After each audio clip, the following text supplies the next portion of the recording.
Is God a man with a long beard? God is not a man.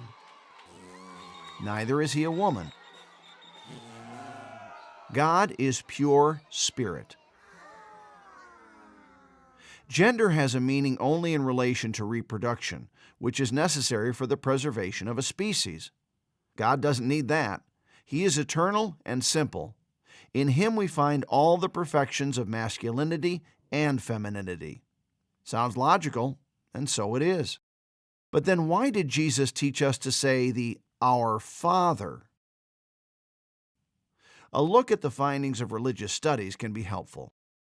Every culture has its gods, and although they may have different names, they actually often have striking similarities.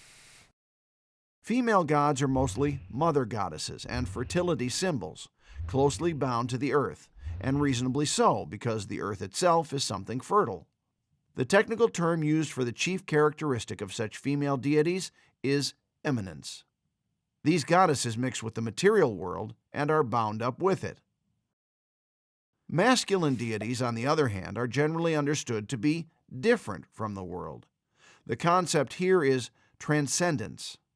This is connected to the concepts of masculinity and femininity buried deep in our psyche. Masculinity and femininity are a fundamental experience of what it means to be human, and this naturally shapes and forms our thoughts. It is reflected, for instance, in many languages, and how they describe some things with masculine and others with feminine articles and attributes.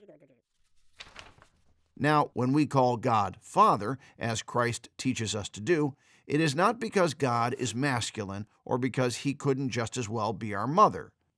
Rather, it is because the concept of fatherhood helps us to understand that God transcends this world.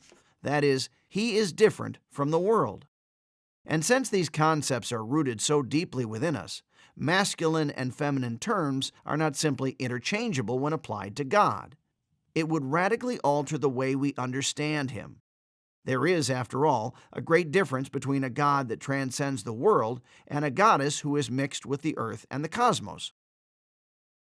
To summarize, God is neither a man nor a woman, but pure spirit. And even though words can never exhaust or capture the divine reality, these descriptions are not arbitrary. So we better stick with the Our Father, and if for no other reason, then simply because these are the words Jesus gave us.